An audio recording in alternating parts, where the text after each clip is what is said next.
Okay, I apologize that we're getting started a little bit late. Good afternoon, everyone. I am Pam Sebesky. I'm chair of the Transportation Planning Board. I call the TPB's April 2022 meeting to order. We are into our second in-person meeting, which is fabulous. We are continuing with the practice of limiting the number of people in the room out of an abundance of caution, given the size of the room. And as conditions improve, we will be able to open the room for more people to be present. I do see several people participating virtually. This gives staff an opportunity to get better with hosting hybrid meetings. This is the start of our third hour of meeting for the TPB business for several of us, since we have just come out of a 2-hour work session discussing climate change mitigation, and I thank everyone for their time on this important topic. We will have a report out of that under agenda item number 9. Also, staff and myself thanks you in advance for your patience and feedback as they continue to work through new technology and arrangements to conduct this meeting in a hybrid format. We continue to live stream the audio and video of this meeting on TPB's YouTube channel. I will review the process staff has devised with the hybrid meeting. We will see how it works and we'll make changes as needed as we move forward. Members in the room, please use the microphone when you speak and position the microphone close to your mouth so that those online and those watching the broadcast can hear you. Also, I'd like to say, please be respectful of our speakers so that everyone can hear them. Those participating online, friendly reminder to mute your microphones for the same reason. Always and importantly to unmute your mic and state your name and jurisdiction when you are speaking. Members who are participating virtually, please know that staff is monitoring the WebEx and its chat feature. Please feel free to post your comments or questions in the chat and staff will get it to me, and you can also use the raise hand icon if you wish to be recognized. I will also make sure to turn to you online during questions and votes. We will dispense with the roll call and instead have staff identify members who are participating online and confirm we have a quorum. We are continuing to practice the practice of receiving public comments online to limit the number of people present in the room. So I will, I guess, Lynn, you're not going to call the roll. Is that correct, or are you? Well, I'll just announce who I see and who's on the list. That way everyone knows who's here. That sounds great. Well, why don't we do that now? Great, thank you. So I'm just going to look around the room. We have Brian Lee from Laurel. We have David Meyer from City of Fairfax hiding up from me. James Walkinshaw, Bridget Newton, Casey Kostick, Kelly Russell, Bob Brown, Kristen Umstadt, Pam Sebesky, Ann Wheeler, Gary Ehrenrich, Victor Weisberg, Takis Karatonis, John Lynch. That's who's in the room. So online, we have Victor Angry, Ashley Hudson, our CAC chair, Kanika Aguirre, Christina Henderson. Moving down, Dan Maliff, Ella Hansen, she's office, works with Ms. Pinto, Heather Edelman, Heather Murphy, Julia Koster from National Capital Planning Commission, Mark Corman, Maria Stinner, Mark Mishler, Mark Rawlings, Maddie Bizerto, Matt Arcieri, our tech chair, Mayor Rochelle, moving on, just scrolling through here, Ruben Collins, our vice chair, and Sandra Jackson from Federal Highway, and Tammy Stidham from National Park Service, and WMATA with Mark Phillips. Fabulous, thank you. So Lynn, right back to you to any public comments that have been received. Great, thank you, Chair Sebesky. So between the March 2022 TPB meeting and noon on Tuesday, April 19th, the TPB received 11 comments. All comments were submitted via email and 4 included attached letters. A memo with a summary of the comments, as well as the comments themselves, can be found on our TPB meeting page. Paula Poses from the Maryland Sierra Club sent a letter reinforcing comments submitted by the Coalition for Smarter Growth. Xander Pellegrino from the Chesapeake Climate Action Network sent an email stating that communities in Northern Virginia want strong climate action. Andrea McGimsey from the Faith Alliance for Climate Solutions sent an email stating that climate change is one of the most urgent moral issues of our time.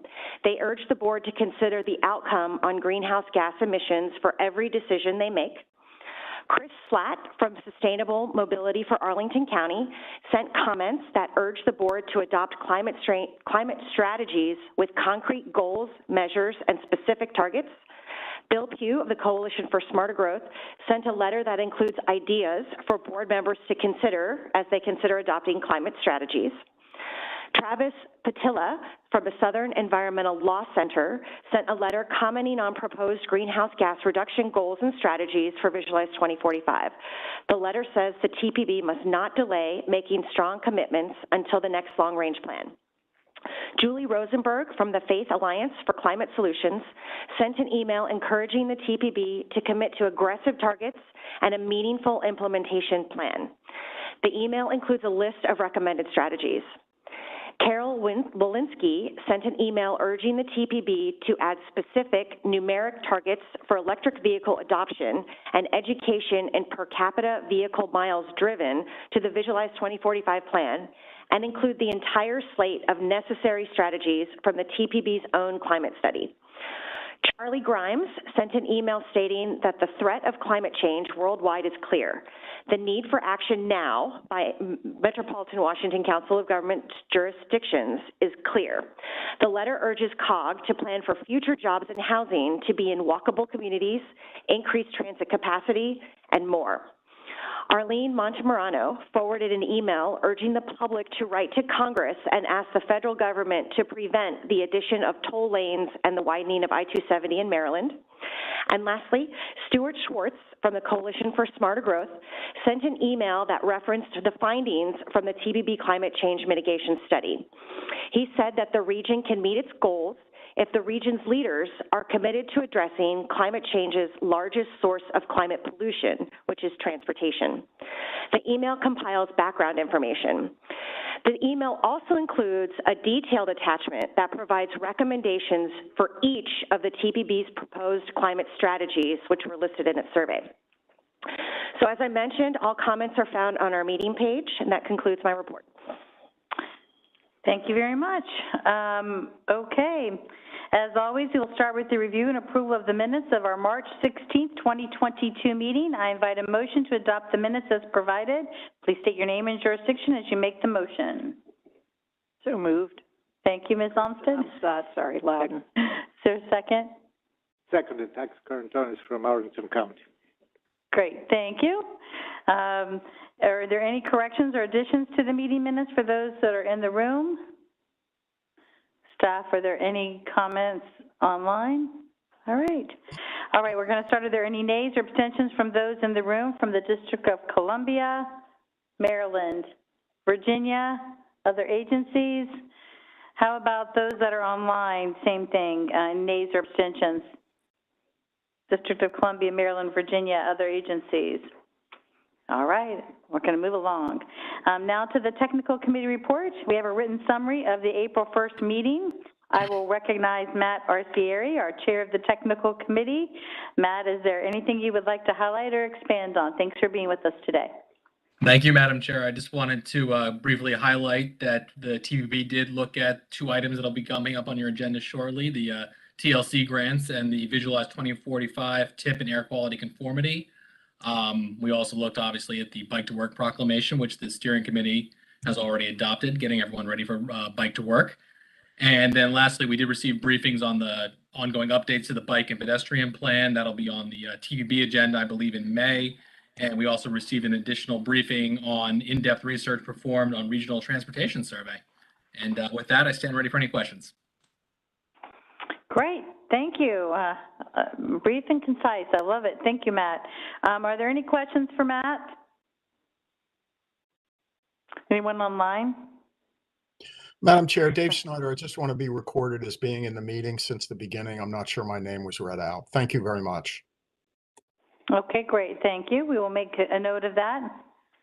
And Lynn, is there anybody else online that has any comments to add to the either to the minutes or the technical committee report? No. Okay, great. So we're going to move along. We have a couple of reports under advisory committees. We will have a written summary of the April 14th meeting. I will recognize Ashley Hudson, Chair of the Community Advisory Committee. Ashley, is there anything you would like to highlight or expand on? Sure, yes. The Community Advisory Committee met on April 14th for an online-only meeting. For the first half of the meeting, committee members attended the TIP Forum for fiscal year 2023 to 2026. This public meeting featured presentations from the TPB, DDOT, MDOT, VDOT, and WMATA, covering each agency's funding programs. Last month, I mentioned the committee's questions on how MOVE DC relates to Visualize 2045, and I believe this question was answered when the group learned about the DDOT STIP. For the second half of the meeting, the TPB staff briefed the committee on drafts of the 2022 update to Visualize 2045 and the air quality conformity determination. The presentation included highlights on funding and forecast performance, and then the staff answered our questions on topics that ranged from the predictability of federal funding and setting aside a percentage of highway funding on transit and safety projects. This concludes my remarks, and I'm happy to take any questions. Thank you. Thank you, and thanks to everyone that participates on the CAC and the important work that you all do there. So are there any questions for Ashley from those in the room? Lynn, what about anybody online? Okay, great. Thank you, Ashley. Next, I will turn to our colleague, Kanika Gary, who chairs our Access for All Advisory Committee, to report on the April 8th meeting. Kanik, anything you would like to share with us? Thank you, Madam Chair. Really quickly, just because we only had 2 agenda items really at the last meeting, but it did take the entire time. We were doing an overview of Visualize 2045. Some of the discussion included the impact of projected congestion on quality of life for populations dependent on transit or paratransit. Also an analysis on trips that are not job related, because we always want to be considering that it's not just getting back and forth to work, but also the daily needs of riders as well. And we also discussed the extent of information on trips by bike or walking. So from my understanding, staff will be sending out a follow-up email to the entire membership, inviting additional comments. And all of the discussion from the AFA will be consolidated into a memo and included in public comments due by May 1st. The second agenda item that we discussed, and we actually had breakout rooms and had just focused conversations in smaller groups, was the 2022 update on the Coordinated Human Service Transportation Plan for the National Capital Region, the unmet need. So this was an interesting conversation. We went over availability, awareness, accessibility, affordability, and then any other kind of items that would have fallen into another category that didn't fall into the previous categories. Once we got into the breakout rooms, TPB staff helped to facilitate discussion. We recorded all of the sessions, and a summary of all the discussion will be sent to the entire membership for review, further comment and additions. And it's anticipated that the updated coordinator plan will be presented to the TPB in November, and approval of the plan will be sought for in December. And with that, Madam Chair, that is my report. Well, you all were busy. Thank you so much. Are there questions for Kanik from people here in the room? Lynn, how about online? Great. Okay. Thank you again, Kanik. Appreciate all the work you're doing there. Now to the report from the director. We have a written summary of the April 1st steering committee meeting and a report on other items of interest. Conti, is there anything you would like to highlight and anything new to share with the board? Thank you, Madam Chair and members of the board. I recognize we have a packed agenda, so I'll just point to a couple items in my memo. The steering committee met on April 1st, and on behalf of the board, Chair Sebesky signed a proclamation marking May 20th, 2022 as Bike to Work Day. I think she's holding the proclamation there. Thank you very much for doing that. A copy of this proclamation is on page 4 of the memo. So each jurisdiction is encouraged to adopt a similar proclamation to encourage workers in the region to bicycle to and from work. As workers are returning to the office and traffic congestion levels are increasing, encouraging commuters to bicycle either for the first time or increasing the frequency will really help the region reduce congestion, improve air quality, and achieve its other goals. Each of you will be receiving an email from me inviting you to participate in this year's event, which hopefully will attract a much larger crowd than last year. The committee also reviewed and approved a joint letter with MVAC and COG's Climate, Energy, Environment Policy Committee, providing comments to EPA's docket on the proposed rule to change the heavy-duty vehicle emissions control program by including standards and test procedures that would further reduce the emissions and improve air quality. Support was also offered in this letter for the proposed targeted updates to the existing heavy-duty greenhouse gas emissions Phase 2 program. So the board today in the work session talked about all the ways in which we can help reduce greenhouse gases. So this is a letter supporting the federal proposal to tighten those standards on the vehicles. 9 letters of support for RAISE grants were issued to Arlington County, Fairfax County, Prince George's County received a couple. Maryland National Capital Parks and Planning Commission, DC Department of Transportation received 3 letters, and also the newly established Virginia Passenger Rail Authority. We are now accepting applications for federal transportation alternative set-aside program grants in Maryland. The closing date for the applications will be May 16th. Also, the TPB's first of the 4 webinars on the topic of resiliency kicked off on April 8th. We went very well. 3 more to follow in the months of May, June, and July. Also, as part of its commitment to advancing equity, the Council of Governments, COG, is working with the Government Alliance on Race and Equity, or GARE, as some of you may know the organization, to provide a free racial equity learning series exclusively for elected officials in our region. The series will provide an opportunity for officials to develop a shared understanding of racial equity, connect with peers across the region, and create strategies to act within their communities. More information is on page 22 of the memo. Also, Virginia Department of Transportation has been holding public meetings seeking comments on their funding for the next 6 years, their 6-year improvement program. The public comment event will be for Northern Virginia, is scheduled for May 4th, and the details are on page 23. Also, Virginia is organizing a 2-day highway safety summit that is being held on May 4th and 5th, and the details are on page 25 of my memo. And the last item, this was not in the memo. The kickoff event for the Spring 2022 Street Smart campaign will be taking place at 10:30 a.m. next Tuesday, April 26th, and it'll be in Arlington, near the intersection of Wilson Boulevard and Pierce Street in Rosslyn.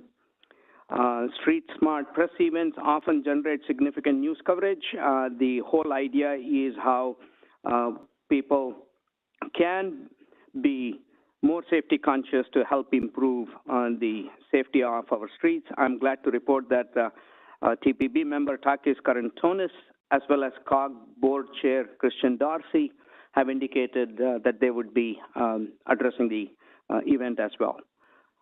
That's a full run through of my memo. If I could take just 2 more minutes to recognize or to share some sad and happy news with members.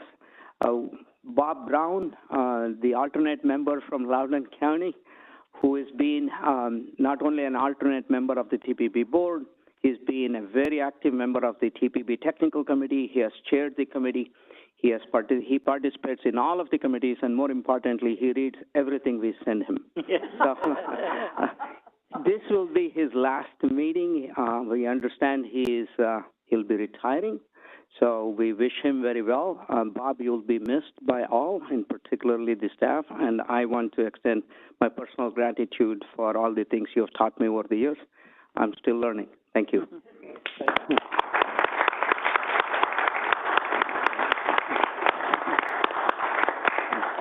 then on staff side, we have had Brian Hayes, who's been with us close to 10 years. He's been excellent to work with. He manages our Community Advisory Committee.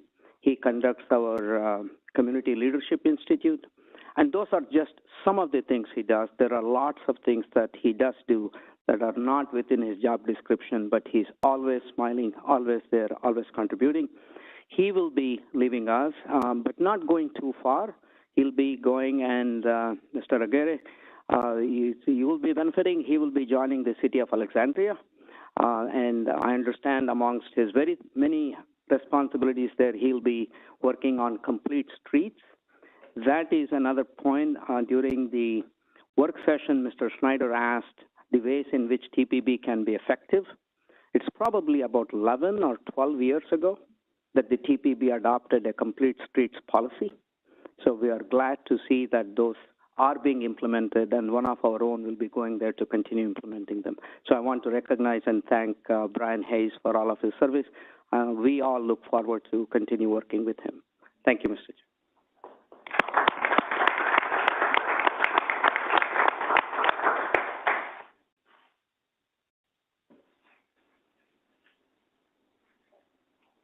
Okay, are there any questions for Conti from anyone in the room? Anybody online? I didn't think so. I will keep my remarks short with everything that we have going on today.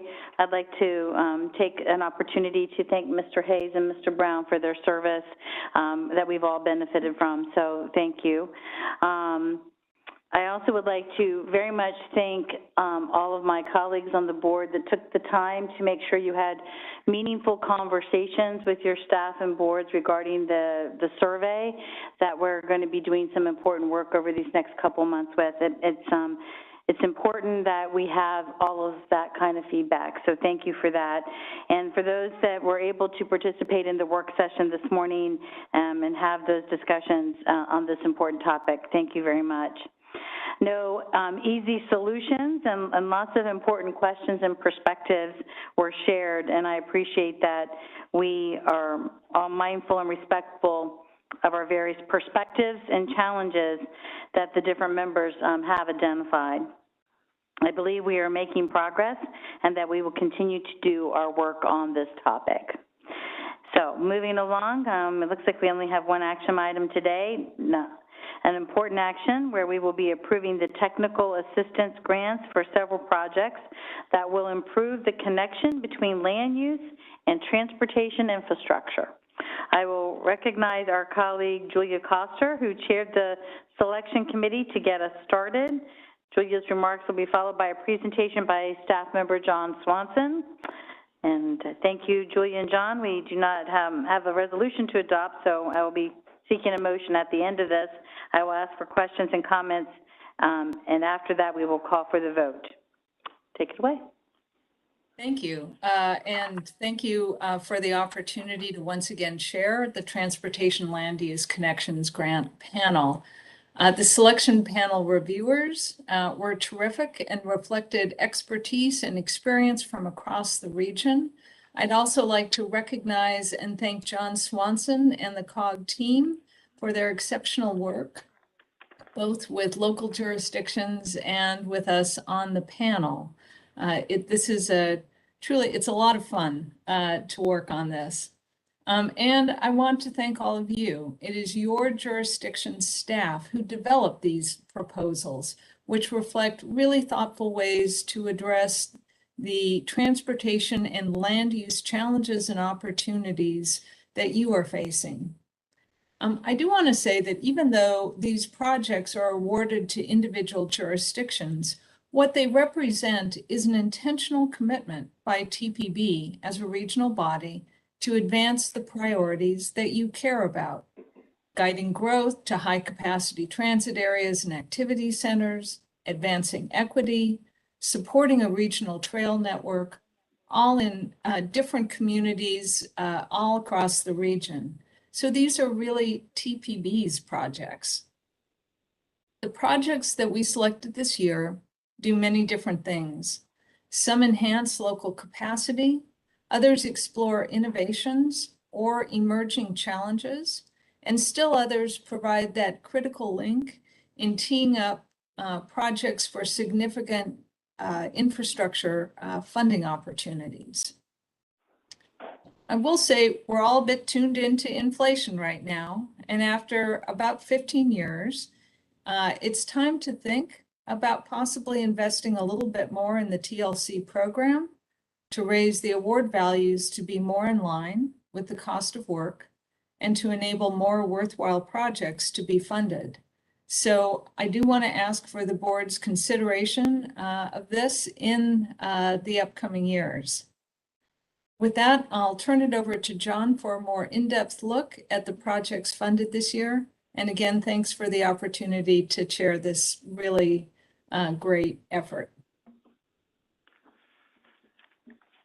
Thank you, Julia. That's a great setup. Really appreciate it, and really appreciate all of the guidance and support you've given to the program for 15 years. Yeah, we've been around for 15 years, this program, Transportation Land Use Connections Program. We began in 2007.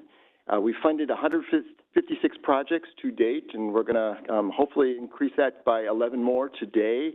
And it really is, as Julia mentioned, this is designed to promote the TPB's key priorities, things that we have, you all as a board have repeatedly emphasized are important to you. And the bottom line is really, we're looking to use this program to build vibrant, walkable communities.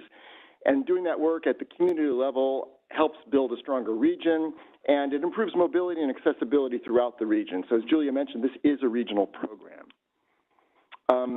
Program components, this is a very simple program, very short, really sort of simple and sweet. The grants, the projects are low cost and they're quick turnaround, and it's been a model that's been successfully replicated in some of our other newer programs. This year we received 20 applications. I have abbreviated the presentation for you that was in the mail-out packet just to sort of get to the bottom line here. Keep it short and sweet. I want to really underline the sweet part of this. I think we've got some really great projects here. So we received 20 applications, and our awesome selection panel did not have an easy job, but we came up with 11 recommendations, which are in your packet described in detail. You can see up there that these are really hitting a lot of your key priorities: activity centers, equity emphasis areas, high capacity transit, and the National Capital Trail Network. These are ideas that really have been embodied for decades in the TPB's work, and more recently in the aspirational initiatives. So I think we're really helping to support those regional priorities here. Here's the full list of projects. I'm not going to go through them all. I'm going to give you a few highlights, but just you can see there's a great array of subjects: safe routes to school, trail and bike ped accessibility. In fact, various fundamental access challenges and community development are being addressed in different ways in this list. We're really pleased to, throughout the history of this program, to have been able to fund projects in all corners of the region. I think this year we have a particularly great array of projects in the outer jurisdictions and also in small cities, which is very important to us because there, sometimes there are capacity challenges there that we really need to be aware of. So one thing I would sort of as a bit of a footnote, you'll notice that we have more Maryland projects, we have more Maryland funding available, so that's why you may notice that. So I'm not going to go through each project. I'm going to just highlight a few, which I think are sort of representative of what we try to do with this program.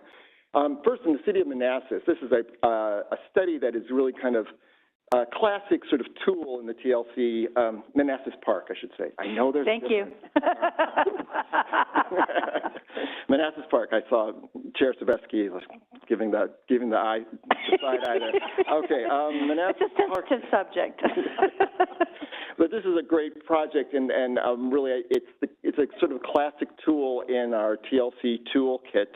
We're going to be funding the establishment of a ped bike active transportation plan that's going to identify infrastructure within the municipal boundaries of Manassas Park, but also making connections within Prince William William County and with the city of Manassas as well, which is very important. So this is an outer jurisdiction, making those cross-jurisdictional connections, and also it's a project, a jurisdiction where we haven't actually funded a project in over a decade, so really excited about this one. This is an innovative project, something unusual, which is something we also often see from Montgomery County, streetlight standards, and again, getting at something that's a very key priority of the TPB, and that's safety. This project is going to advance the county's Vision Zero initiative and Complete Streets design guidelines. It's going to establish standards for both corridor and intersection illumination, helping to increase reaction time and reduce crash probability and severity. It's going to be designing these standards for urban, exurban, and suburban, different kinds of land use, which is going to be very useful both in the county, but I think as a model throughout the region. So super excited about that one. And finally, this one is probably the most innovative. I was thinking this is a bit of we talk a lot about last mile challenges here. This is a last mile freight challenge, delivery micro hub feasibility study in the District of Columbia. It's going to look at strategic locations for staging areas or micro hubs to facilitate sustainable delivery modes, including bike, cargo bike, and foot deliveries, which is going to be increasingly a part of our future, as we've seen. So this is an innovative project, and we're looking forward to this one. And I hope you will enthusiastically support these 11 projects so we can get started on consultant procurement and get the projects beginning at the beginning of the fiscal year in July. So thank you. I'll take any questions. Great presentation. Thank you. So now, are there questions for Julie or John? We'll start with those in the room. And Lynn, how about anybody online? Well, you could, I guess you must have presented very well. This group had no questions, which is amazing. So thank you. Thank you. So I guess I will call for a vote. So I need a motion. So moved. So it was moved by Ms. Dodd. Mayor. Yeah. Mayor Newton from Rockville, second. Thank you. Are there any nays or abstentions from those in the room? District of Columbia, Virginia, Maryland, WMATA. What about online? Are there any nays or abstentions from anyone there? All right, so that is unanimously approved. I'm gonna now move on to the primary item of the meeting. Staff will brief us on the analysis of the update to our long-range transportation plan, Visualize 2045. Members will recall that we kicked off this update in December of 2020, 15 months ago. We've had some detailed discussions and a few votes already, with the significant one being during the summer of 21, when we approved the projects that would be included in the updated Visualize 2045. Now staff has completed all of the federally required analysis and also an analysis that we have required be done. That is an analysis of the performance of our transportation system with all the other projects are implemented and the land use challenges that are realized.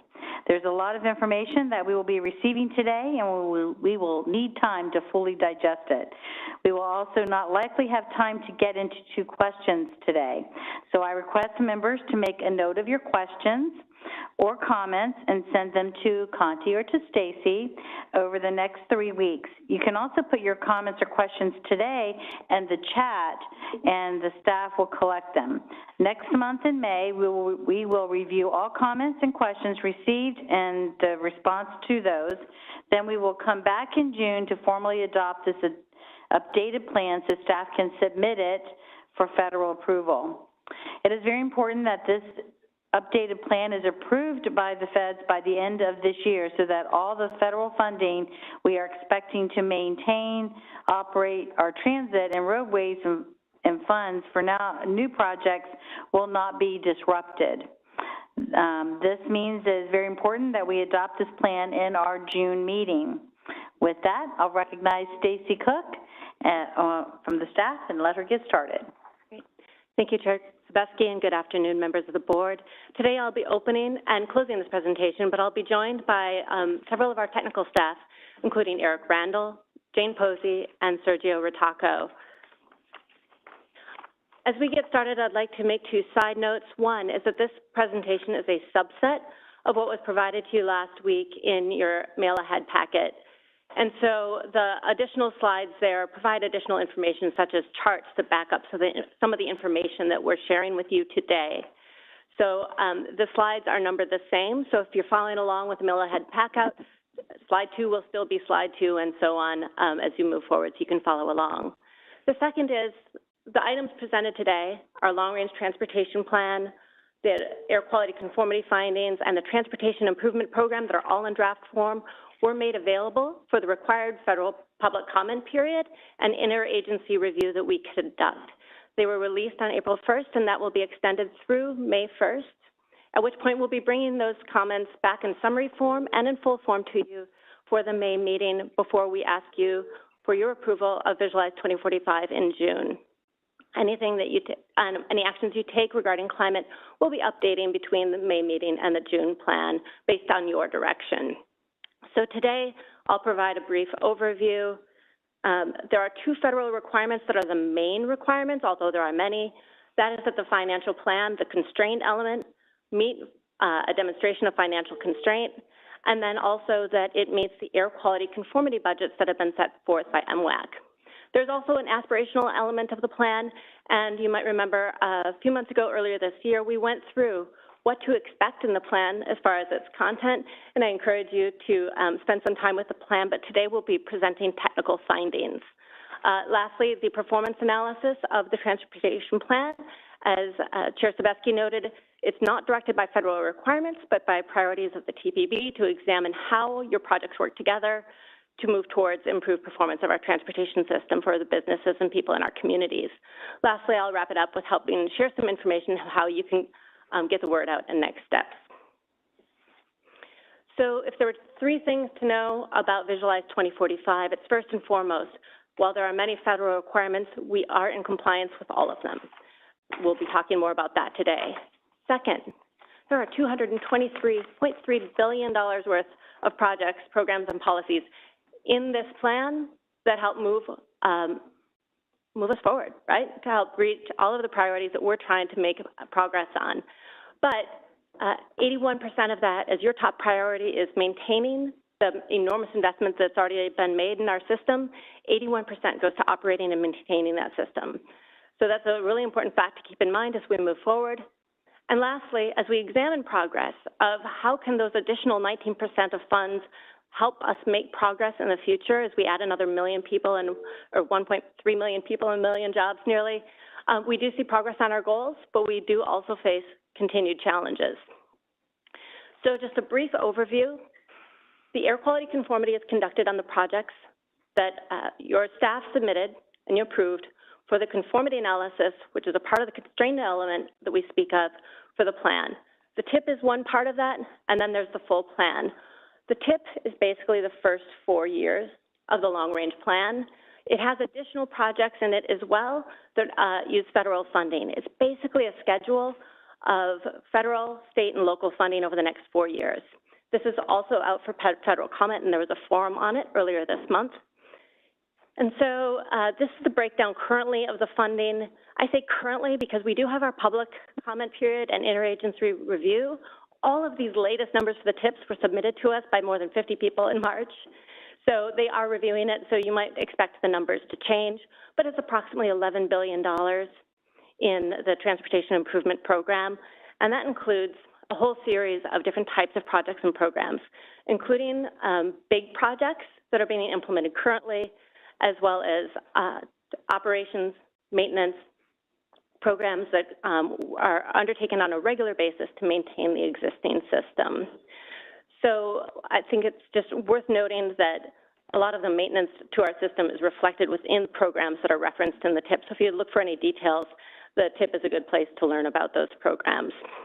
It's a very high-level summary, but you can get a good sense that there's a breakdown of the different types of funding.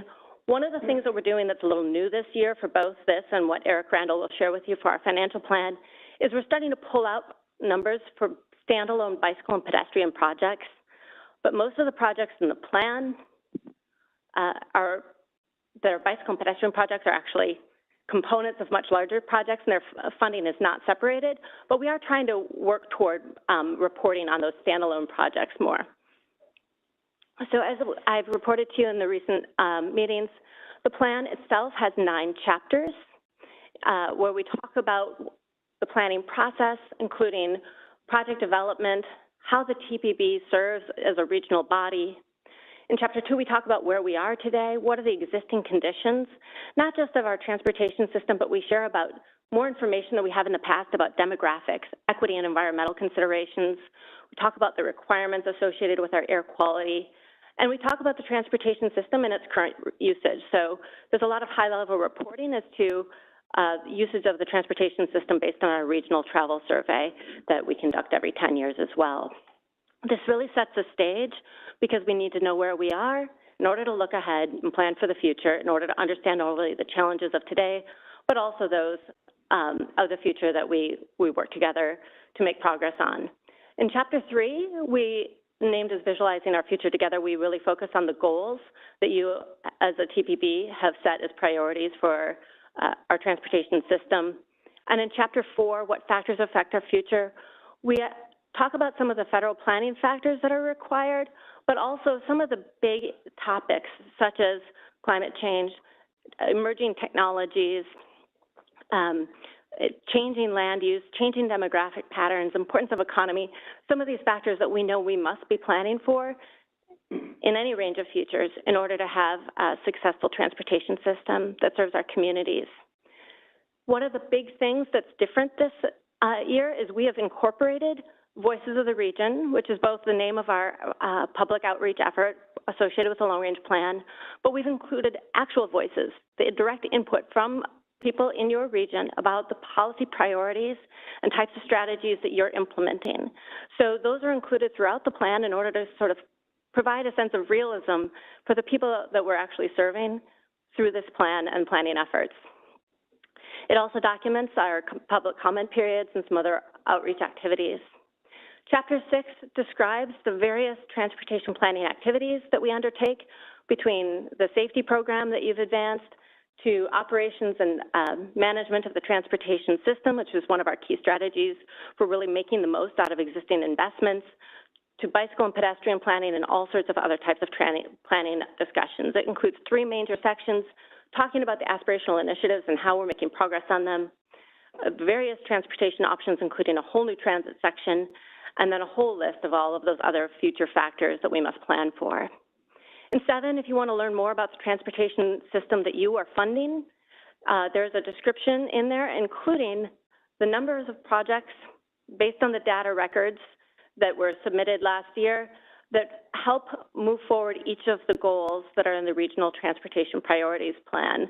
It also talks a little bit about the actual financial constraint itself and summarizes our financial plan, which is documented further in one of the appendices.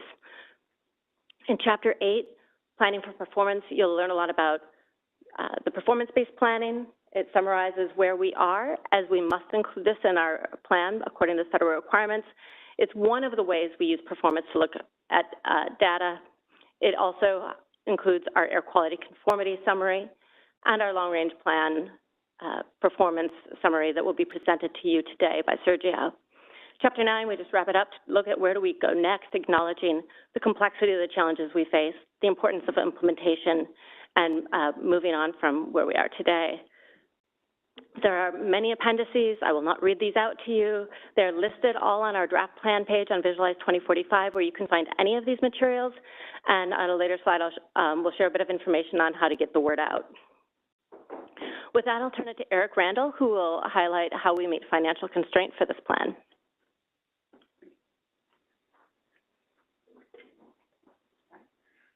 All right, good afternoon, everyone. Eric Randall, TPB Transportation Engineer, here to talk to you briefly about the financial plan. Ms. Cook already hit many of the highlights, including that this is a federal requirement, one of many required for metropolitan long-range transportation plans, per the federally issued statewide and metropolitan planning requirements.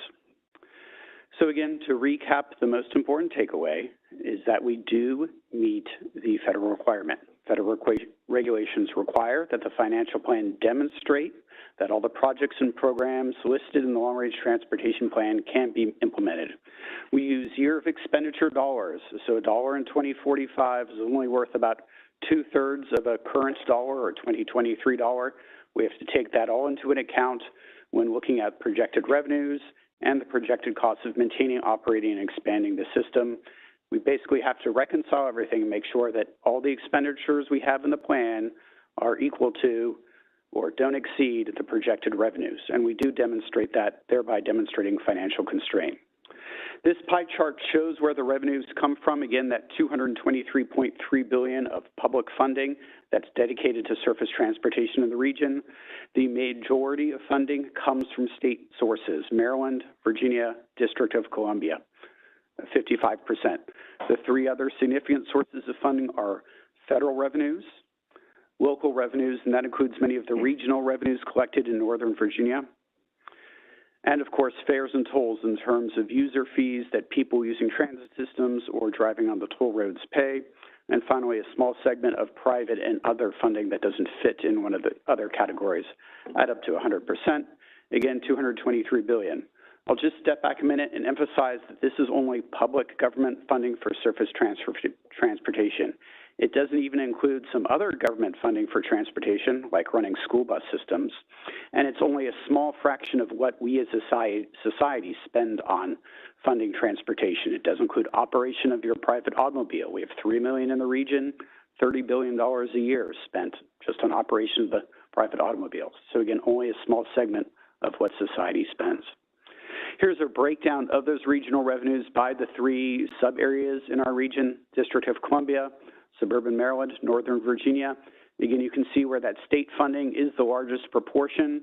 But then, for example, looking at Northern Virginia, quite a lot of revenues collected at the local and the regional revenues that flow through NVTC and NVTA to the region.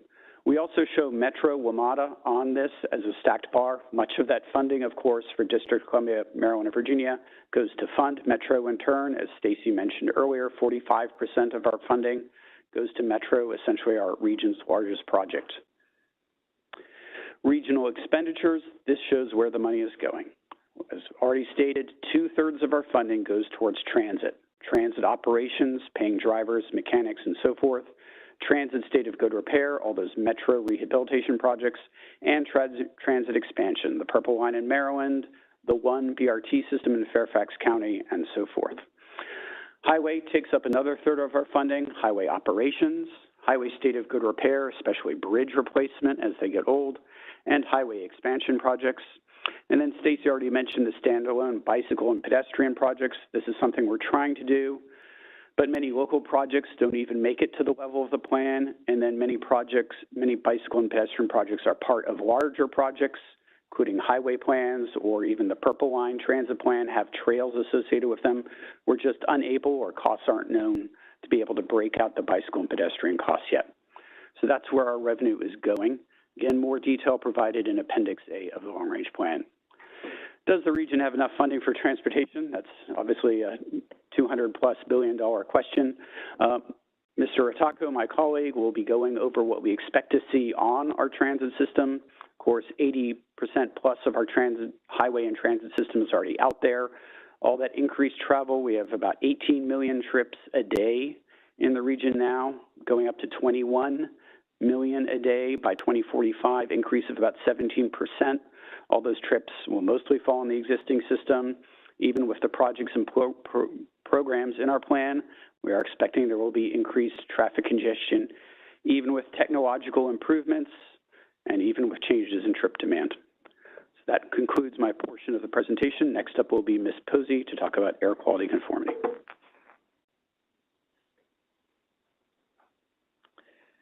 So as Stacy mentioned, the Visualize 2045-2022 update does pass the air quality conformity test.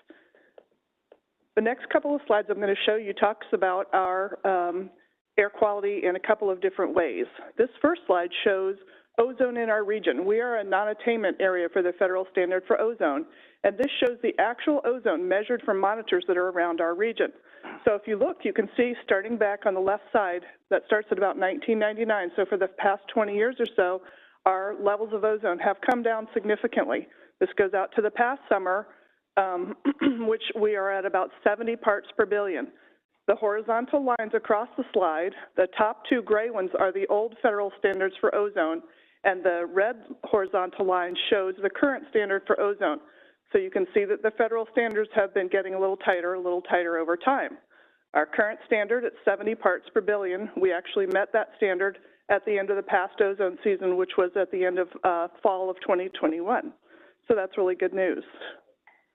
The next couple of slides show from a different perspective. This is looking out into the future. Because we're a non-attainment area for ozone, we have to look at the impacts of our transportation plan.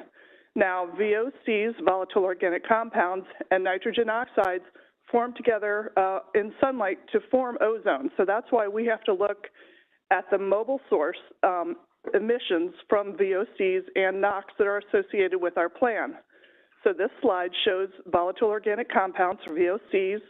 If you look at the bottom, you can see the years going across the bottom. These are the analysis years that we look at associated with our transportation plan.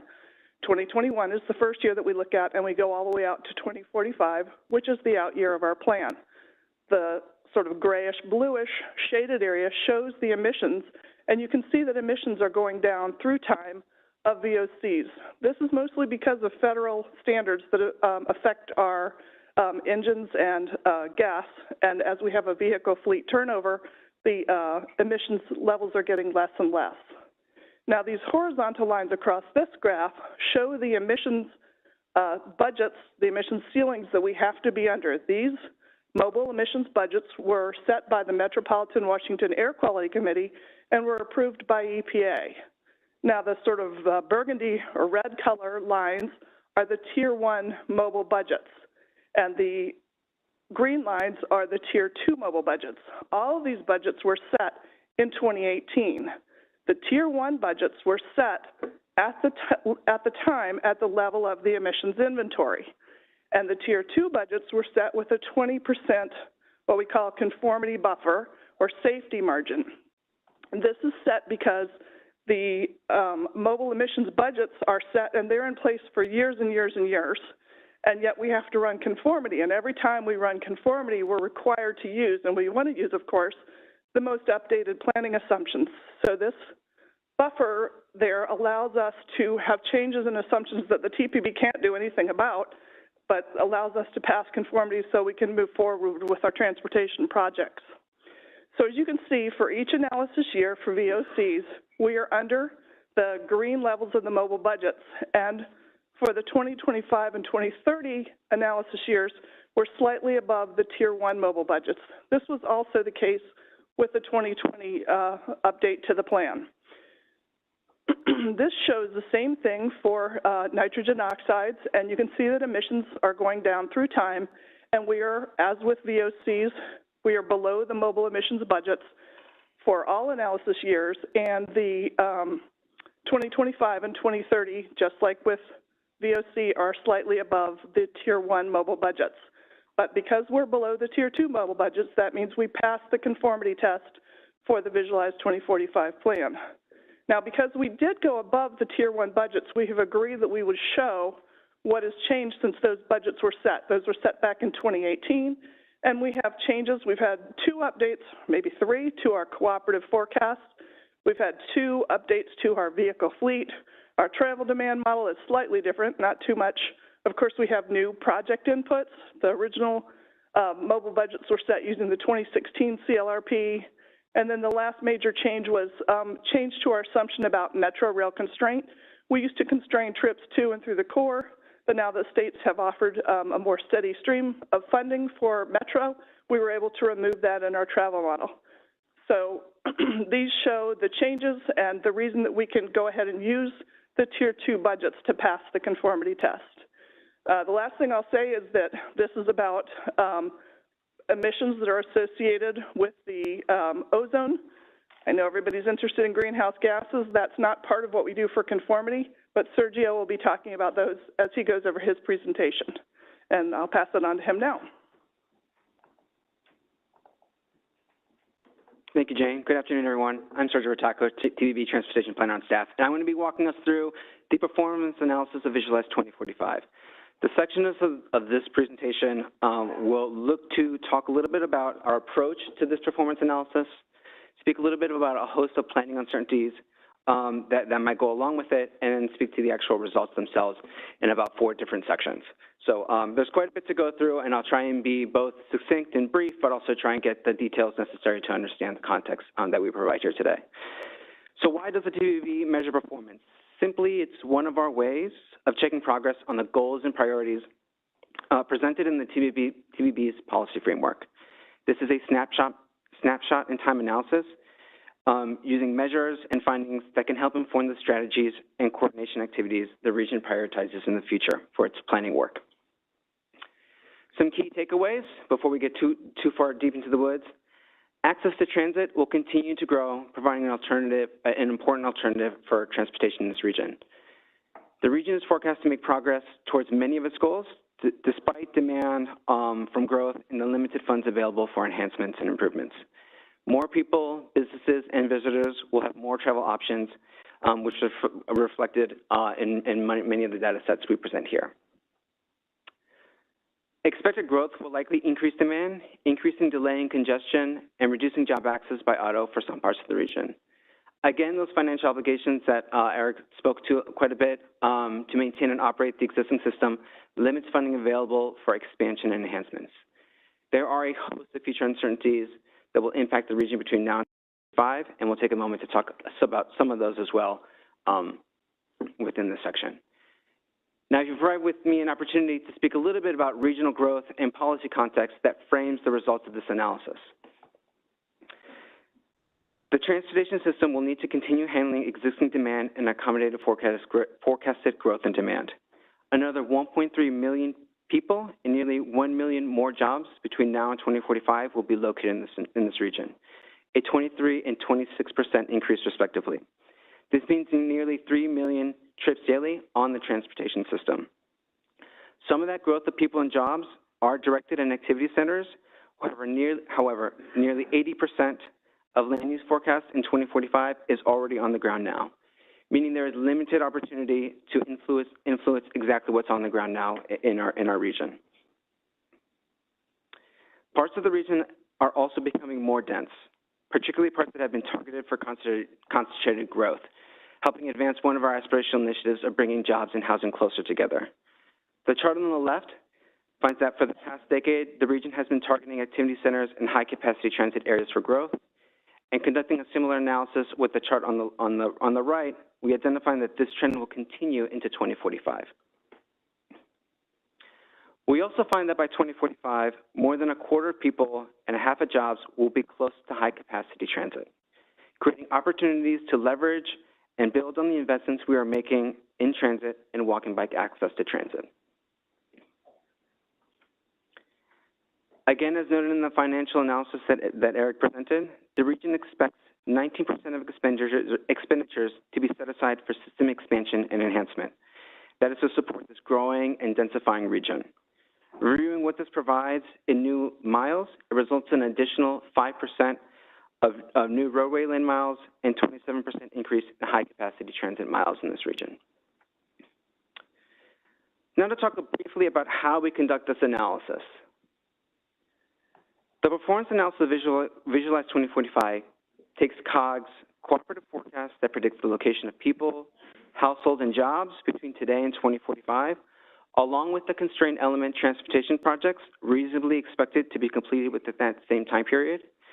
And they both are put together into the TPB's traditional 4-step travel demand model to produce data on regional system-wide metrics focused on accessibility and mobility that staff then analyzes to present the notable findings to you here today. With any analysis, the various assumptions are made with the interest of providing the most useful results within the constraints of an analytical process. Particularly, the data is validated and reflective of pre-COVID conditions. The base transit reflects December 2019 schedules. Transit fares are current to January 2021. Highway tolls in the travel model are current to January 2021. and the vehicle fleet data that is used for this analysis are current to December 2020. A unique feature of this type of travel demand model analysis is the ability to present scenarios which enable us to isolate for the impact of the new set of transportation projects, programs, and policies. The 2023 scenario, interchangeably used with today for the results of this analysis, looks at today's households and jobs alongside with the transportation projects on the ground in 2023. We have two 2045 scenarios, a build and no build scenario, and what's important with these is that it allows us to, within our metrics, to see if the results are due to population and job forecasts along with the transportation projects or impacted just because of the transportation projects themselves. Again, we want to stress that many planning uncertainties will likely impact the future of travel in this region. Changes like where will the people and jobs be, how will people travel, what funding will we have to invest in, maintain in, and operate the system. These are all influenced by many factors to likely impact our region between today and 2045. This new normal of this, what will be a somewhat like a post-COVID-19 environment, changes associated with climate change, the global economy, impacts in this region, as well as increased urbanization and new technologies, specifically those around vehicle electrification and automation, might have quite an impact in this region between this time period. To get to a little bit of a performance overview, increase in trips across all modes between today and 2045 will be increasing. Single occupancy auto trips growing the least, with the heaviest percent change amongst walk and bike travel. Our vehicle mile travel calculations expect the average person driving less miles in 2045 than today, even as we add more people and jobs into this region. Congestion and delay will continue to increase as we welcome more people and jobs to the region within that regional context we presented earlier. So this is the first of four sections that actually gets down into some of the results of the analysis, and we try to ask the question or explore the question, how is travel expected to change in the region over time?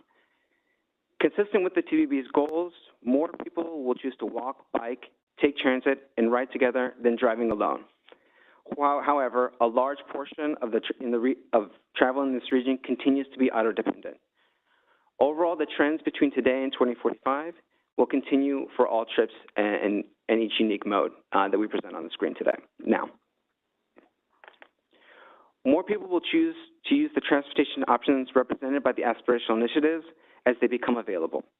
A greater percent of travel in this region will be taken on a reliable highway, transit, and walk bike facilities and modes that are less impacted by congestion and delay. And a definition of what those reliable modes, which is quite a catch-all for different modes, are presented on the screen now and within the mail-out materials in your packet.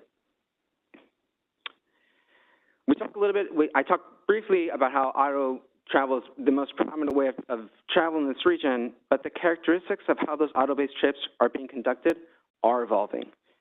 While total vehicle miles traveled will increase due to this increase in demand in the region, the vehicle miles tripped per capita is declining.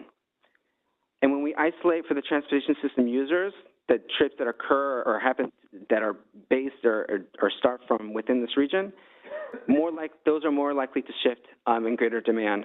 That decline is greater than just vehicle miles traveled per capita for the whole region. A couple slides that looks at how does the plan support traveling to work. Regionally, by 2045, most commute trips will be driving alone, while a quarter of commuting trips in our region will be by transit. Data also suggests advancement to the aspirational initiative that speeds to transit and walk bike travel. These modes are increasing at rates 2 to 3 times greater than single occupancy vehicle travel. Reviewing the 2045 data and on the commute trips by subgeographies, including the core, inner suburbs, and outer suburbs, we have a couple top-level findings to share with you here. In the region's core, majority of work trips will be on transit, whereas more readily available, and nearly a quarter in the inner suburban jurisdictions. Also somewhat obvious, but when transit is an available mode, the travel demand model expects folks to use it for work travel, reducing the share of single occupancy vehicle travel in this region. A couple slides to talk a little bit about how our new transit projects forecast to impact the region. Reviewing the change in access to jobs by transit during the AM commute using a 45-minute commute period. Forecasts expect a 33% gain access to additional jobs for the region as a whole. These gains are likely linked to the forecast increase in jobs near existing transit stations and the expansion of higher quality transit to more areas of the region, particularly activity centers and high capacity transit station areas, as is illustrated on the map on the right-hand side of the screen. Shifting to our fourth section, how will the highway network serve the region? Highway congestion is forecast to get worse in the coming decades, though moderated by the projects in Visualize 2045. Total daily vehicle hours of delay, which represents time spent in traffic in congested conditions, are forecast to increase by nearly 48%. A similar measure, average vehicle delay per trip, shows an increase of delay of nearly 1 minute and 15 seconds, or nearly 31% between today and 2045. In both metrics, by building the projects in Visualize 2045, congestion and delay are predicted to be at lower levels than if not built. In the no-build scenarios, congestion and delay would be nearly 80% and 58% respectively in 2045.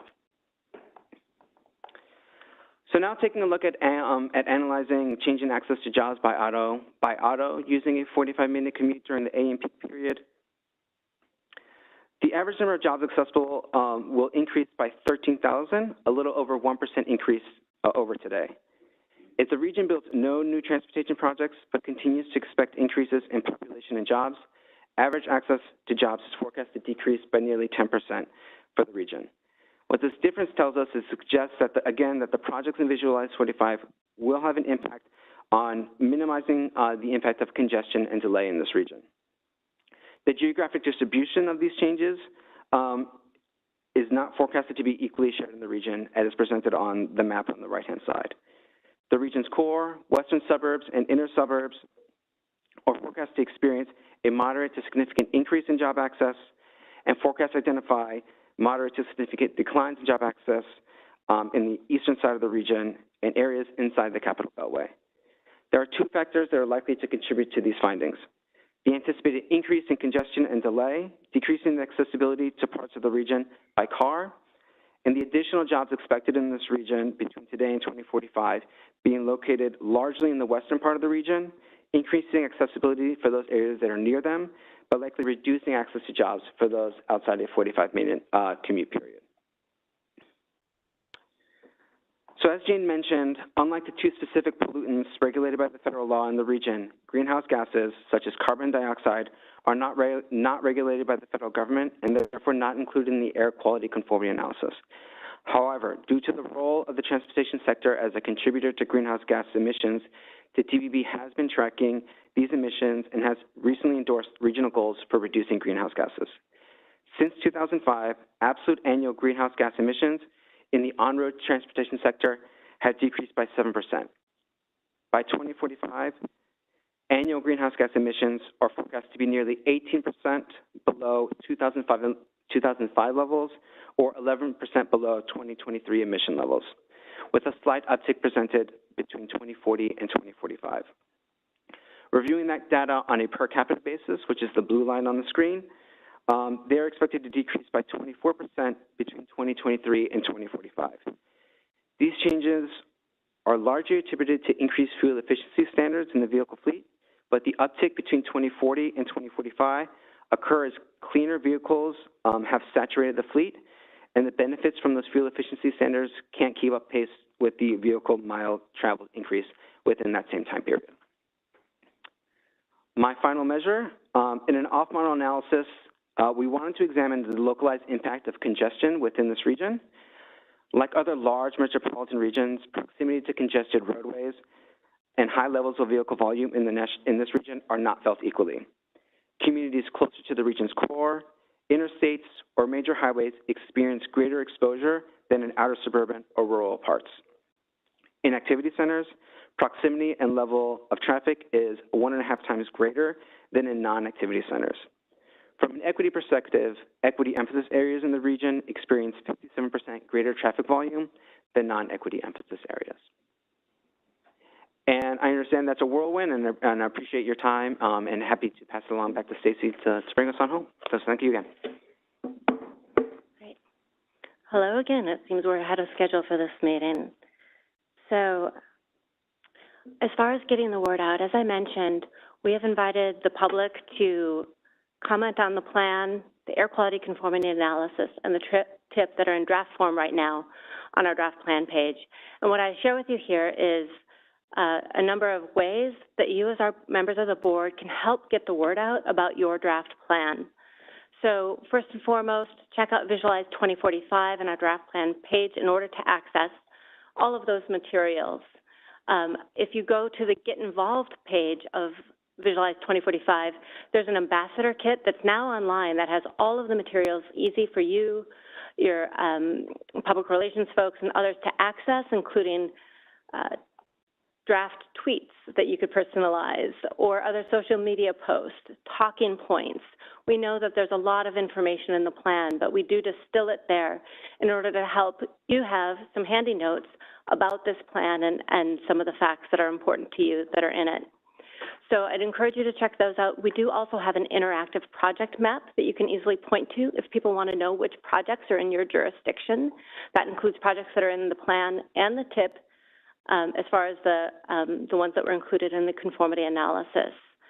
Also, there's something new that we've tried this year. As we mentioned, we tried to make sure that when we ask the public for their opinion, for their perspectives and their time and input, that we share it.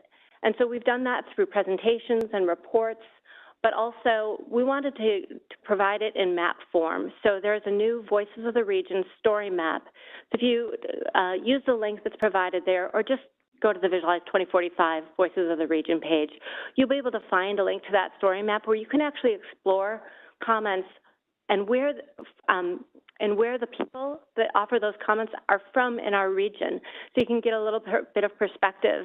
And that's based on comments received from the open-ended question in the survey, as well as the focus groups and our aspiration to implementation event. And I think what's important here is you've identified important strategies through objective analysis and your own consensus building process. And through this, we're asking the public about how they feel about those and really seeing strong support for the ideas that you're advancing. So it's an opportunity to really make that connection. So that's just a bit of information, including the fact sheet, that will be handy. And so with this, we'll be concluding our presentation. I think we recognize, the TPB recognizes that there's a lot of complicated and significant challenges ahead, and that we do need integrated solutions in order to address those. That's a common thread, I think, in the conversation, that a real focus on implementation is needed. But as your staff, we will help continue to visualize the future by conducting analysis, updating our commuter and travel surveys and long-range plan surveys to help understand how the world is changing and how that means how we need to change how we plan for it. We'll bring that information to you to inform your decision-making. And we've also updated, also available on our website, the presentation, a little video that we played for you at kickoff called Looking Back to Look Ahead. It's been a common theme because sometimes it's hard to visualize 2045, but really all we have to do is look back to 10 years ago, 20 years ago, look around this building that you're in. What's changed? How has it changed outside on the streets of this building? Look at your jurisdiction, how have they changed? It's been substantial. There's new housing. There's new bicycle projects that have been implemented that allow people to travel with their children in protected bike lanes. There's new metro lines, services, and trains. There's new bus rapid transit in Arlington, Montgomery County, transit ways in DC, and more being implemented. There are new safer connections to bicycle and pedestrian. And if you look back at those changes, what you said with your endorsement of the aspirational initiatives is you want to see more of that. And so as we focus on implementation, how to do more of that, we do hope that the additional funding coming from the bipartisan infrastructure law will really enable you to lean in, to think regionally and act locally. So thank you for your time. I'll turn it back to you, Chair Sebesky. Thank you, Stacy, and to all the people that presented. It's a lot of information. I got to hear some of this at the open houses that you did, and it is just a lot to take in. So thank you for all thinking about all the different ways to communicate this information that us as members of this board can share with our constituency and other people we serve with on our local boards, because everyone comprehends things differently, and you've definitely given us many different ways to take that forward. So it's very much appreciated. Thank you. Okay, I think because we're running a few minutes ahead, Conti, do you feel like I can let a few questions get asked? Yes, certainly. Okay, great. So I'll start with the people in the room here. If you have any questions, go ahead there, Victor. Thank you. Wait, Mike. Oh, sorry. No, it's very. Thank you. Very extensive presentation. I do want to call attention to page 62 to that slide, which really puts in, very, very dramatic and graphic terms the regional divide. And, there are a couple of ways we could approach this, but obviously, I would like to ask, for us to really dig in and try to understand, why this is and what would it take to change it, because this, this increasing gap, which is dramatic over the previous scenarios, it's getting worse and worse and worse and worse, and it is such a central equity issue. And if we care about equity, we're going to do something about this as a region. If we care about climate change, we're going to do something about this as a region. So I just want to implore that we really take a deep dive. One thing that would be interesting is to actually, for the next meeting, is to see a similar map showing the no build. What would happen with the no build scenario? So I think we just need to really focus in on this issue, and appreciate your time. Thanks. Thank you. And if I may, yes, Conti? Go ahead. Oh, I was just going to point out that there is a chart there that also communicates the no build, where you can see a little bit about the change in access, that in the no build scenario, in which the projects in the plan would not be implemented, you would see that change in access go down region-wide at 9.7%. So in general, Vic, we can see no build, whether it's transit, whether it's highway, whether it's walk and bike, whatever metric you choose, under no build, everything will be worse. So those dark colors will be darker, right? So that information is there. We can present it differently. But the larger point is that the $233.3 billion that members have currently agreed and decided that they're going to spend on in the next 23 years is going to make a difference in mobility, accessibility, and in most metrics. That is the good news. The not so good news is the progress is probably not adequate and acceptable. There is more to be done. So the question now becomes, even as we adopt the 2022 edition of the long-range transportation plan that reflects the land use policies, the land use decisions, the transportation investments, and we see all of this progress, how can many of these, the long-range plan is not a given. This is what the future looks like if we proceed down this path. We can make some changes. Many of the projects are already past the point of no return, but there are many other projects and there are many other policies that we can still continue to work on. So what will the next update of the plan be? Will it show improvements over what the 2022 version does? And I think that might be the focus, because earlier Gary mentioned, we decided not to wait 4 years to do the next update. We want to do an interim update in 2024. That's a good thing. So now we can take all of these lessons, understand, and examine locally what alternative projects, programs, or policies can we enact to reflect in the next plan? So, and then part of that would be addressing these things. Thank you, and I appreciate that, Conti. But I think we need to look at, what do we need in order to address the issues that you just presented?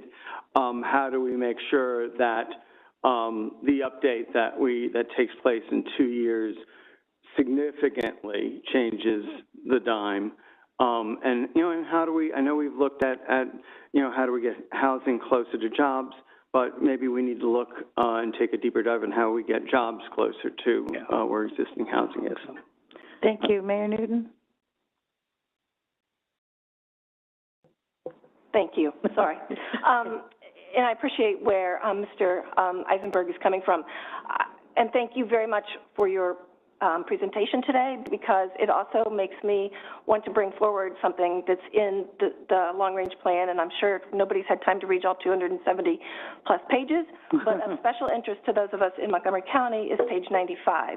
And the TPB received a letter last week that I know you're working on, but I want everyone here to note that last July, when the TPB took a second vote on the long-range plan, removed from the plan was the eastern portion of the toll lanes on 495. Back in on page 95 is the eastern portion of the plans. And if you'll remember, the vote of the county council in Montgomery County to change their vote said in part, this new commitment builds on changes we've been asking for, including removing the eastern section of the Beltway from the plan. It's now back in, and I tried to transcribe it this morning. It's on page 95. It is item, what's the number? TG 432, Op Lanes Maryland Program Development. It needs to be modified because it now states planning, preliminary design, and full delivery stream restoration activities in support of the Op Lanes Maryland Program, which will implement high occupancy toll lane, HOT lanes, along I-270 between 495 and 70, and I-495 between the American Legion Bridge and the Woodrow Wilson Bridge. And that was not part of our approval last year. And it's very important to the city of Rockville because we are the segment that's getting done. The segment that needs to get done is from 370 to 70 so that the people in Frederick aren't stuck in two-lane traffic north and south every single day. So I asked the TPB to please issue a correction to that and to let us know so that we can have a well-informed vote when this comes back to us. Thank you, Mayor Newton. If I could address that point. What Ms. Newton noted, we as staff were notified of an erroneous press release by Sierra Club, Maryland. That information that they read or that they wrote in their press release is factually not correct and deviates from what is in the TPB's long-range transportation plan documents that were released for public comments. Page 95, in the appendix section, the eastern portion of the managed lanes on Capital Beltway are listed as study. It used to be listed as construct, and on page 95 you will see in red, construct is stricken out, replaced with a study. That is exactly what the TPB decided last July. That is exactly what the Maryland Department of Transportation submitted in their project submission. Their transportation secretary came and spoke to this board in July. So that eastern portion of the project has not been reinstated for construction. It is there for study. That is point one. Point two, the description for project 4632 that Ms. Newton referenced is a description of the funding that the Maryland Department of Transportation has set aside for all three segments of their managed lanes project. There are three segments. One is the southern segment, which would go from approximately GW Parkway in Virginia all the way up to 370 on 270. The second part, the northern segment, is the piece that goes from 370 to Frederick. The eastern segment is the Capital Beltway from the I-270 spur all the way approaching Woodrow Wilson Bridge. Those are the three segments. So under that project that Ms. Newton referenced, there is funding to do preliminary engineering and design for the southern segment, for the northern segment, and to continue the study of the eastern segment. The description is applicable to all three, but the description as provided by Maryland Department of Transportation does not make it as clear as I am trying to make it now. We have notified Maryland DOT because we are in the public comment period to revise that. Everything I have mentioned to you all, we wrote it up as our clarification and correction. We shared it with Sierra Club, who had issued the press release. We have posted this correction and clarification for the benefit of other members of the public who might be reviewing these documents on the TPB website. We'll be happy to provide that clarification to the rest of the board members as well as a separate email. The last thing I would say is Ms. Newton noted that it is important that the piece beyond Rockville through Frederick be done. That is currently in the plan to be constructed 5 years after the southern segment is completed. There may be an issue or a desire, or there might be even considerations of trying to expedite that northern part. But what we have in the current plan is both the southern and the northern part will be constructed and operational by 2035, 2030 if I remember correctly, and the eastern part is currently not in the plan for construction. So with all due respect, and Conti, you know I very much appreciate your professionalism and working with you. With all due respect, that's not the way it's going to happen. And I really mean this sincerely. The fact that this is in there is different than what the TPB voted on last July. And if in fact you're correct, and I hope you are, then I would like to ask that MDOT put that in there. Strike it in red throughout the eastern portion of 495 and make a note so that it's clear to them and to us that the 495 eastern portion is not being considered. I know you're saying the construct is gone, but the fact that it's still in there is of great concern. Thank you. Sure, we can certainly clarify what is in the plan if what is currently depicted in the draft documents is not clear. We tend to look at it a little bit from technical staff perspective. Certainly we can make clarifications where to the Joe public, to the common person reading it, it's very clear. We can happy to do that. You know, one of our big concerns is Secretary Slater is no longer the department secretary, and we had great confidence in his word. I think the fact that there's been so much turnover leaves many of us quite concerned. Thank you. Thank you, and I appreciate the staff looking into that because I do think transparency matters. And as you just said, Conti, it sure makes complete sense to anyone that's a transportation planner, but it needs to be clear to the public, especially as we enter public comment. So thank you so very much for that comment. Is there anybody online, Lynn, that has any comments on this? If not, then we can. Oh, I'm so very, very sorry, Brian. Go ahead. Hi, Brian of Laurel. Very briefly, how did the following either affect or did you take consideration of in the study? From a possible positive standpoint, teleworking, the anecdotal evidence, if that increases, how did that affect the study, if at all you looked at it? And on the negative side, the anecdotal evidence of how COVID has put people back in their cars and back on the road, and how has that impacted not only the cars, but we also have heard over and over in the press the reduction of Metro riders due to COVID and getting back in the cars. So did you all consider that? So that's two. And lastly, did you consider intra-corridor stations of the Metro system to directly attach populations neighborhood to neighborhood, job center to job center, where if they were to build intra-corridor stations, which has been online for a while in some ways and then taken back out. So those are my three. Thank you, Mr. Lee. Three good questions. I'll try to remember all of them. Telecommuting? Yeah, telecommuting. Yes. In the model, the brief answer is we do not make any assumptions of increased levels of telecommuting in the future. We recognize that that might be a conservative assumption, meaning that might mean we are projecting more trips on our roadways. We are probably projecting more trips on our rail system. We are probably projecting more trips on our buses. If the high levels of telecommuting that we saw during the COVID period were to prevail and continue. It is still a little uncertain at what level they will stabilize.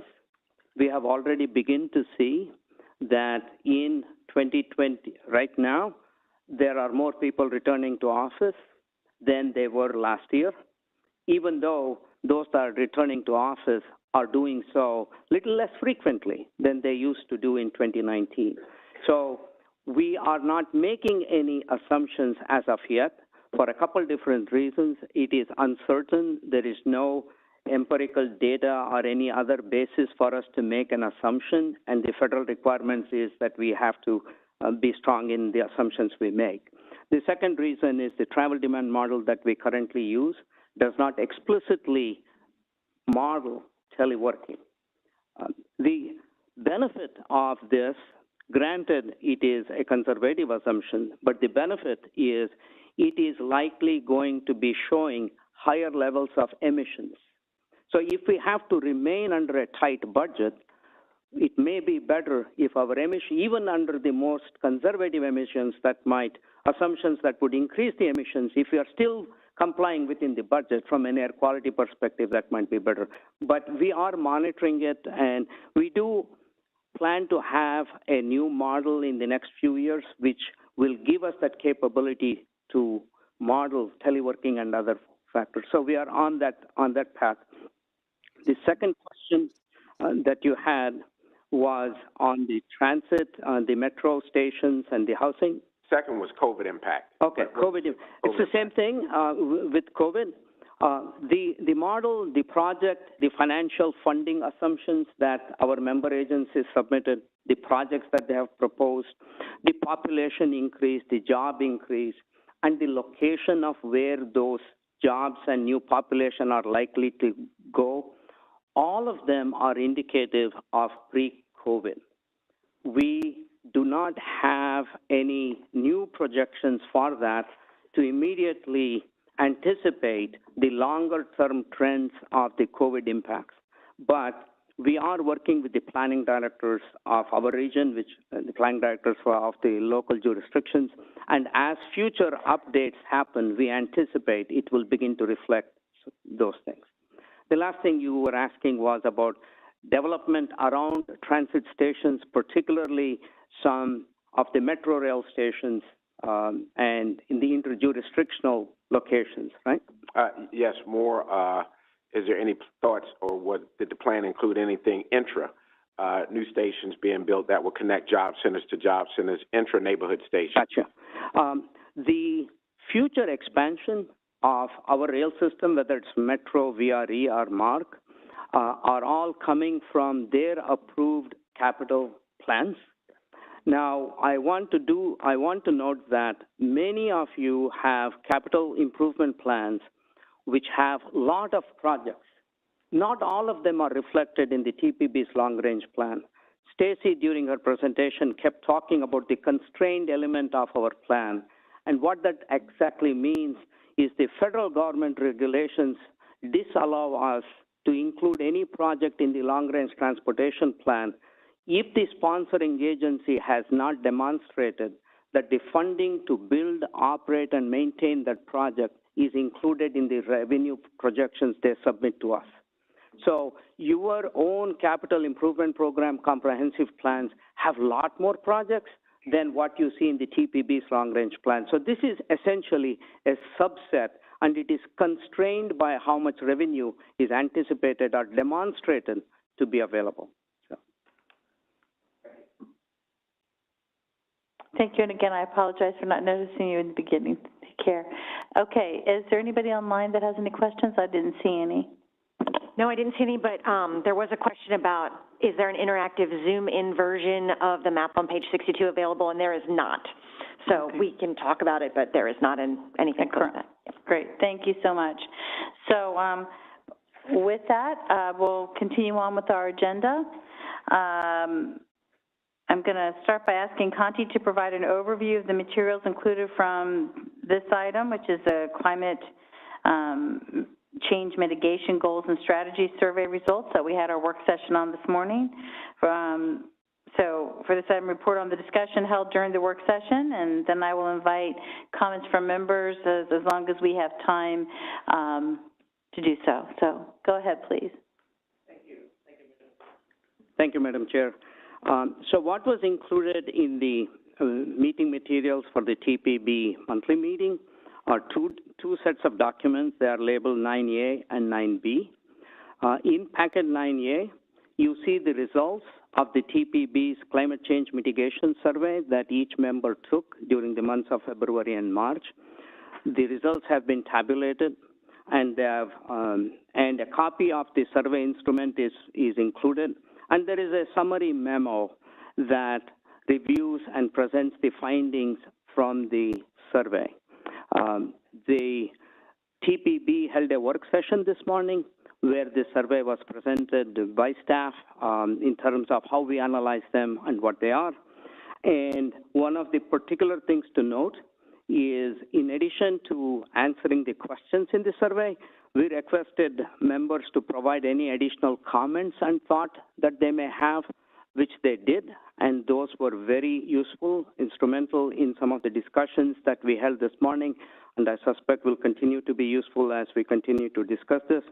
There were about 340-odd comments that were received. All of them, a copy of all of them have been included in the packet for this meeting. Staff also reviewed them and identified the recurring themes from those 340-odd comments, and there were 10 different themes, and those themes are listed and described in the memo. That's one set of documents you have for this item. The second set of documents is labeled item 9B, and this represents what staff has put forward for the TPB to consider in terms of what climate change mitigation elements they would like to add to the long-range transportation plan and to make it part of the future TPB long-range transportation planning process. At the work session this morning, I presented the climate change mitigation elements that came out of the study. The slide deck that I used is in there, as well as a memo that presents the results of the summary and how those results of the summary informs the climate change mitigation elements that the TPB could consider. So that's a description of the materials that was included in the mailout. And I'm happy to provide a quick summary of the discussions that were held during the work session this morning and get members' feedback of those who participated in it. And then briefly, we can talk about what the staff could do as next steps. I think that would be great. So many of the people in the room were here for the work session this morning, but there are a few that have joined us this afternoon.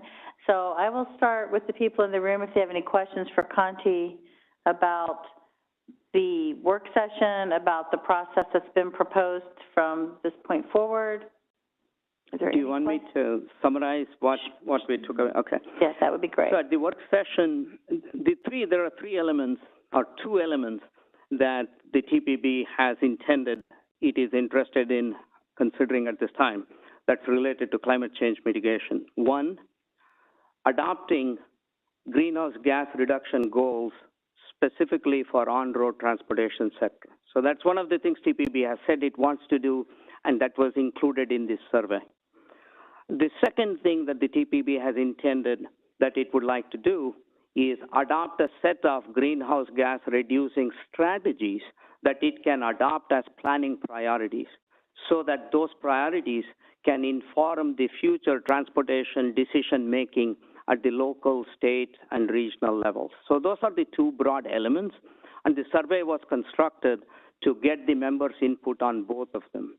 So this morning, there was time after receiving the results of the survey, there was time only to discuss two elements. The first question of should TPB adopt greenhouse gas reduction goals just for on-road sector was discussed. Second, of the 14 strategies that were surveyed, 7 of them received a majority support or feedback that these 7 strategies the TPB could consider adopting as planning priorities at this time. During the work session, members discussed those 7. The work session, we ran out of time to discuss the 7 remaining strategies where the survey responses indicated that those were perhaps not ready to be adopted as planning priorities at this time. However, all of them merits further discussion and investigation in terms of how can these be implemented, what resources would be needed. So that's what was discussed. In terms of the takeaways, should the TPB adopt greenhouse gas reduction goals for the on-road sector? Following the discussions from my perspective, my sense was the answer was yes. The survey respondents, 65% said we should do that. Board members in the work session felt similarly. There was, however, 2 sets of opinions on the levels of that goals to be established. The survey proposed 50% reduction by 2030, 80% reduction by 2050. There was a sense from the comments that particularly the 2030 goal of 50% was not realistic or perhaps not attainable. It certainly was considered aspirational, but perhaps not supported by the analysis that the TPB had done. So the question of at what level should the greenhouse gas reduction goals be adopted is yet to be finalized. That was my takeaway. On the second part of the discussion, the 7 strategies that the surveys indicated majority support for being adopted as planning priorities, the work session discussions indicated members were generally supportive of that. There was, they all acknowledged some of them we need to think through how it will be implemented, but we can certainly adopt them as planning priorities. There were some comments about some of the strategies had very specific numeric values associated with them. Is there value to keeping them or defining those strategies in more general terms? For example, that was particularly the case with the EV. There seems to be a sense that, yes, we should adopt transitioning our vehicles to clean fuel as a planning priority. However, the survey had asked, should we adopt a goal where 100% of the new light-duty vehicles sold by 2030 would be clean vehicles? Maybe that is too aggressive, perhaps a little unrealistic. Could it be either lower, or could we generally say that transitioning to clean vehicles should be a priority? Similarly, there were other questions on reducing travel times on buses. The survey said 15%. Is it important to identify the goal as reducing travel time for all bus services, or is there value added by putting a numeric value against it? So the one set of strategies, the 7 strategies that the survey indicated merited further investigation at this time. The group did not have time to discuss that. That tends to be one more item that remains to be discussed. So if these 3 takeaways seem right to you all, from a staff perspective, we are happy to convene another work session in the month of May. Before that work session, we can think of what options to provide in terms of the level of greenhouse gas reduction goals reflecting the comment. One option is what was already included in the survey. Another option is something else that is supported by the data from the analysis. So we could provide something like that so the work session, the discussion can be, because we all agreed we need to include this as a goal, the discussion time can be used for what is that number. We can similarly update any descriptions of the 7 strategies that members seem to support adopting, and then that will hopefully leave us some time to discuss the 7 that currently have been identified to be studied further. That's my sense and my report, and I stand to be corrected or clarified in any way that I understood the discussion. So I'll turn it back to you, Mr.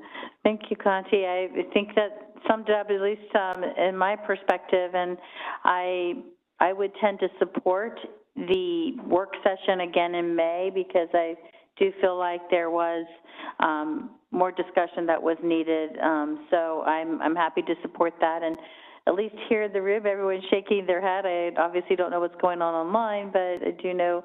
So I think that if staff could go forward with setting that up, that would be appreciated.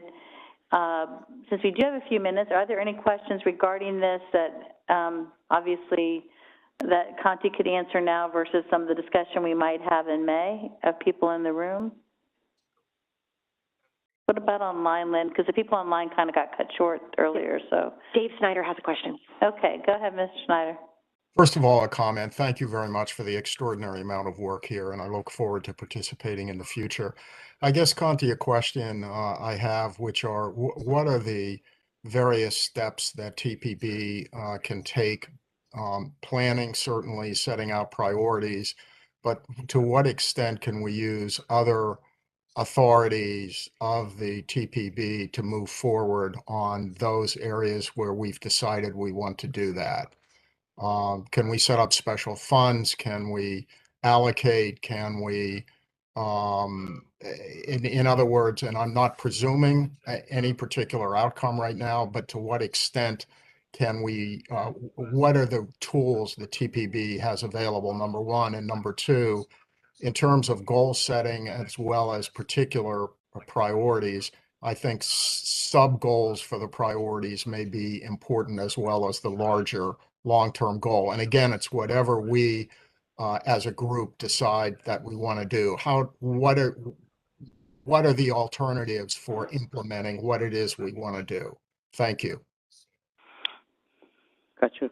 So just to clarify, I got your question. Okay, we are going to adopt some goals and adopt some strategies. Let's assume that's going to happen and look forward to say, how can the TPB help in realizing those goals and implementing those strategies? So from that perspective, my sense is we can do a couple things. And I look to the most recent experiences of this board. When I say most recent, this is going about 4 years ago, and 3 chairmen. The first one was when 2018, 4 years ago, when the TPB adopted the long-range transportation plan, we did a similar performance analysis presentation, and I think it would be fair to say that the board was a little underwhelmed by the projected performance. Said, what, we are going to spend $240 billion and this is all we can expect? Come on, we can do better. That led to the establishment of the long-range plan task force that Mayor Newton chaired, and that after 18 months, we examined what are all the different ways in which we can change transportation projects and land use policies, and how can that combination be changed. So we examined 10 different scenarios, including some significant new roadway construction and new bridge construction. So we looked at all of that. And we used a set of metrics. And the board collectively said, you know, of this 10, these 5 really appeal to us. We believe if we begin to do more of these 5 things, we can change the future trajectory of the transportation system performance. Those 5 became aspirational initiatives. And those were added to our long-range plan document as planning priorities. I say added because the TPB adopted planning priorities way back in 1998. It's called the vision document. there are 8 goals, and under each of those 8 goals, there are about 4 to 5 strategies and objectives. So it added these 5 aspirational initiatives. And when we received the inputs for the 2022 plan update that I hope you all will approve in June, one of the things we did, we asked all of the member jurisdictions who are submitting a project to say which of these 5 aspirational initiatives does your project promote or advance. So that's one thing we did. 2 years ago, the TPB similarly was underwhelmed by the safety outcomes on our regional roadways. And they funded a study. We did a study. We collected accident data of our region, not national averages. We looked at the fatalities, serious injury crashes.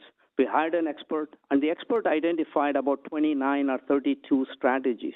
So these strategies are going to be very effective in helping you turn the trajectory of your roadway safety.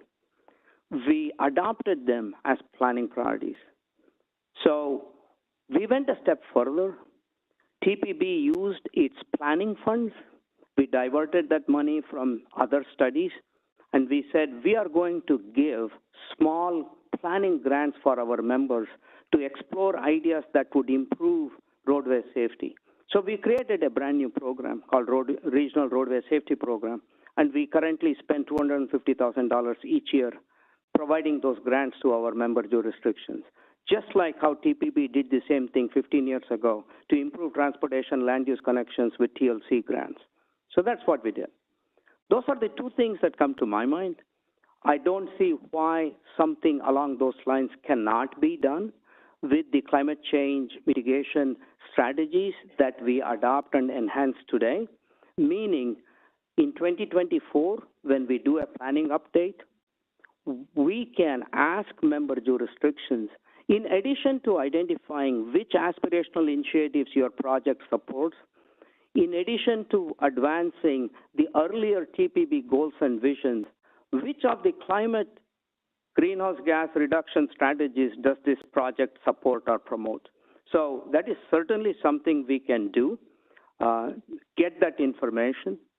In terms of establishing another grant program for the TPB, we continue to be constrained with our funding. I do hope that the new federal bill provides with some increased funding. So if there are opportunities to look at some sort of a technical assistance for our member jurisdictions to advance their climate change initiatives, that is certainly something that we can consider doing. For example, if a member jurisdiction wants to do an EV charging network study, that was one of the strategies that has been supported. If a member jurisdiction needs some technical help to developing that, that's something we can do. There are federal regulations that prohibit TPB's funds from being used for either design or engineering or construction, but studies we can. So that's my most detailed response to question, Mr. Snyder, you've asked me a couple times. So I hope that addresses your question. Thank you. Is there anybody else online, Lynn? No, okay. So one question I have, Conti, is that, and everyone may or may not remember that in May, we're scheduled to meet virtually. Since we're going to now have a work session and with the kind of conversation we're talking about, is there a thought on whether or not that would need to be changed to an in-person versus virtual meeting?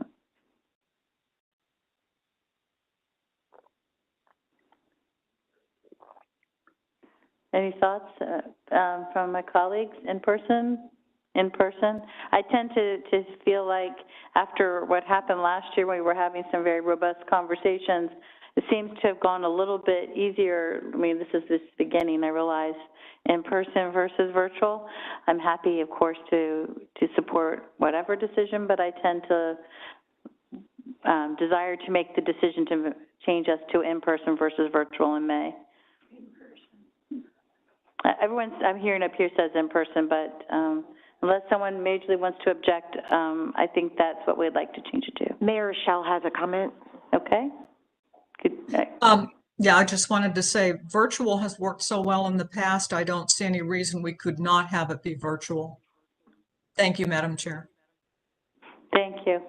I don't disagree, but everyone here seems to think that in person, and it did go a little bit easier this morning, I think, and this afternoon, with it being in person for this type of discussion.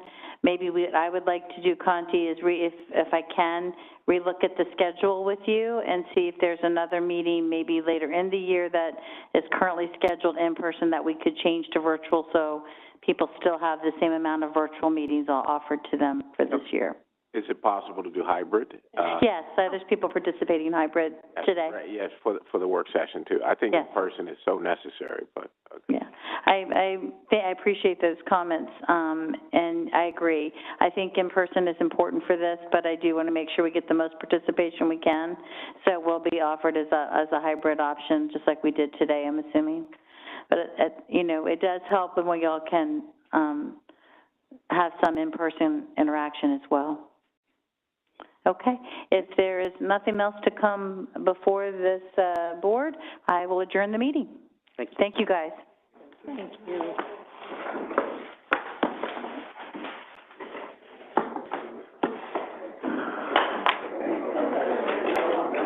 I know, I mean, we come from the furthest, I get it, but but I think in person is important. Yeah, I mean, it definitely makes a difference. I do. It is a day. Are you staying here for the finance meeting, or are you going to do it on your way home? You're just going to listen?